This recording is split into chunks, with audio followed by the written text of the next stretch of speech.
ሴት ልጅ ነች። የሴት ልጅ ጉዳት ሊሰማሽ ይገባ ነበር። አንቺ ግን ምንም ሊሰማሽ አልቻለም። ገባሽ አይደለ? አንቺ የአብርሽን ደስታ ብቻ ነው አይደል የምታየው? ግን ደግሞ ከአብርሽ ደስታ ጀርባ ደግሞ የምታለቅስ አንድ ሴት አለች።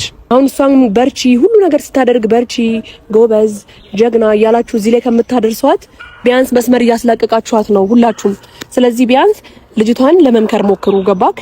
ይበቃሻል። ወንድ ልጅን ከዚህ በላይ አትክፉ ብለክ ነገሮችን ማስተካከል ነው እንጂ ያለብህ። ሩታ የምትመከር ሰው አይደለችም። ማንም ሰው ይመከራል። አንተ ነገሮችን ለማስተካከል ለምብት ብትሞክር እኔ ጋር ለመምጣት ያለብህ። ገባክ?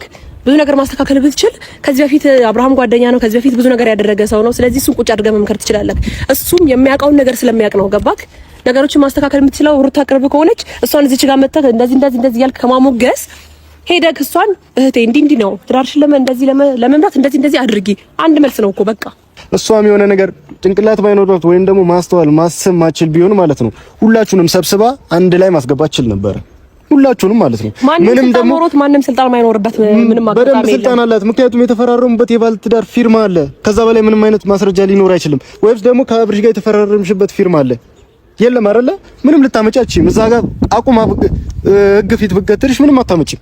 ካናዳ ሄዱ የተባለው እንግዲህ ውሸት ነው። ይሄው አዲስ አበባ አሉ። ፈረንጁ ደግሞ አፌ ቁርጥ ይበልል እንግዲህ ያለችው እኔ አብርሃምን እፈልገዋለሁ፣ ትዳሯን ማስተካከል ያለባት እሷ ነች እንጂ አንተ አይደለህም ወይም እኔ አይደለሁም። ስለዚህ ጠበቅ አርጋ የመያዝ መብት ያላት እሷ ነች፣ ምከራት እንጂ እሷ አትመከርም አትበል እያለችው ነው እንግዲህ ማለት ነው። ሄርሜላ የሩታ መከታ የሆንክ ልጅ እንግዲህ ከኋላ የመጣ አይናውጣ አሉ። አሁን ቆይ አንቺ ይመለከትሻል በእነሱ ውስጥ መግባትሽ? ደግሞ ሄዳለች የተባለችው መጣች። ይሄው መጣለች እንግዲህ ማለት ነው። ሄዷል የተባለው ውሸት ነበረ። ትኬትም አልተቆረጠም። ካናዳ ዝም ብሎ አይኬድም። እንግዲህ ይሄው መጣለች። የውሸት ነበር ማለት ነው። እና አንቺ ነሽ ትዳሯ የምትኖሪላት። ፈረንጁ ደግሞ በጣም ምርጥ ሰው፣ የምር ምርጥ ሰው። እስካሁን በዙሪያ ባሉ ልጆች እስካሁን እሱን የደገፈ እነሱን የደገፈ ሁለቱንም ማለት ነው ሁለቱንም ያስተካከለ እምቢ ብለውት ነው እንጂ እስካሁን አልቻለም እንጂ በአቅሙ በጣም እየጣረ ያለው ፈረንጁ ነው። የምር ግን አንቺ ምን አይነት ልጅ ነሽ? ቆይ ፊርማ እያለ የልጅ አባት እንደሆነ እያወቅሽ ሁላ ነገር እያረግሽ ይሄ ሁላ ነገር እያወቅሽ ምን በልቶሽ ነው? ምን እንትን ብሎሽ ነው አንቺ? ቆይ በመሃላቸው የምትገቢው ምን አገባሽ አንቺ? ምትመከር ሴት አይደለችም ሩታ ብሎሻል እኮ በቃ ጨርሶልሻል። ሩታዬ የምትመከር ሰው አይደለችም። እውነት ነው።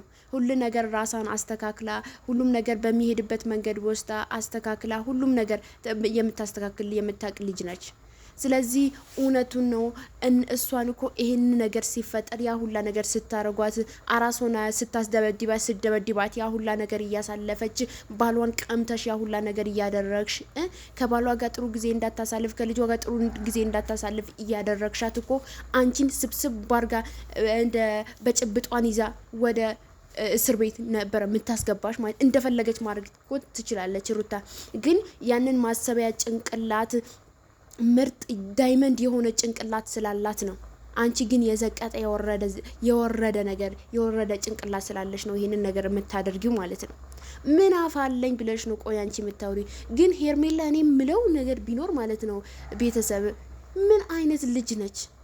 የምር በጣም ግራ እያገባችኝ ነው ልጅቷ ማለት ነው። በጣም ያስጠላብሽ ነው ባይዘዌ በጣም ማለት ነው ከምነግርሽ በላይ ወርደሻል፣ ዘቅጠሻል። በቃ ካሁን በኋላ እንደም ጋሽዬ መጥተዋል፣ ያስታርቃቸዋል። ድብን እርርበይ እንደፈለግሽ መሆን ትችያለሽ። መጥተዋል፣ ይሄው ሊያስታርቃቸው ነው። ግን አንቺ የምትሆኚው ጠፋሽ። ይሄው ጋሽዬ መጥቶ አስቀራቸው አይደለ? ጋሽዬ መጥቶ ነው እንግዲህ ያስቀረሽ እንጂ አትቀሪም ነበር። ይሄው ቀርተሻልም። ሲጀመር ባለ ትዳር ነሽ። አንቺ ልጅ አለሽ አይደለ? ስለዚህ ባለ ትዳር ወንድ ሁለታችሁ አንድ አይነት ባለ ትዳር ካልሆናችሁ ፊርማ ከሌላችሁ በምንሽ ነው አንቺ እሱን ውጭ ሀገር ይዘሽ የምትሄጂው? ለዛውም ካናዳ ማለት ነው። ዝም ብሎ አይኬድም። እውነትም ከቡታጀራ አዲስ አበባ መምጫ መሰላችሁ እንዴ? በመኪና ዝው የምትዩ መሰለሽ እንዴ? እንደፈለግሽ የምትሄጂበት ካናዳ ማለት ነው። ወይስ የአባትሽ ቤት መሰለሽ እንደፈለግሽ የምትሽከረከሪበት፣ ስትፈልጊ የምትሄጂበት፣ ስትፈልጊ የምትመጭበት? አይ ተሳስተሻል። ለማንኛውም ሩታዬ ከሆነች አብርሃምና ሩታ ከሆነ ይታረቃሉ፣ አብሮ ይኖራሉ። ፈረንጁ መከታ ደግሞ ማለት ነው አንተ በቻልኩ አቅም እንደምንም አድርገህ በደንብ አድርገህ እንድታስተካክልን በጣም እየጣር ነው ባይዘው ቤተሰብ ፈረንጁ ማለት ነው በጣም ማለት ነው በጣም ምርጥ ልጅ ነው እውነቴን ነው የምላችሁና በጣም ጎበዝ ልጅ ነው አላህ ይጨምርልህ በጣም ደስ ይላል እና ቪዲዮውን እስከ መጨረሻውን እያያችሁ አበረታቱኝ ላይክ ሼር ሰብስክራይብ ያደርጋችሁ ውድ ቤተሰቦቼ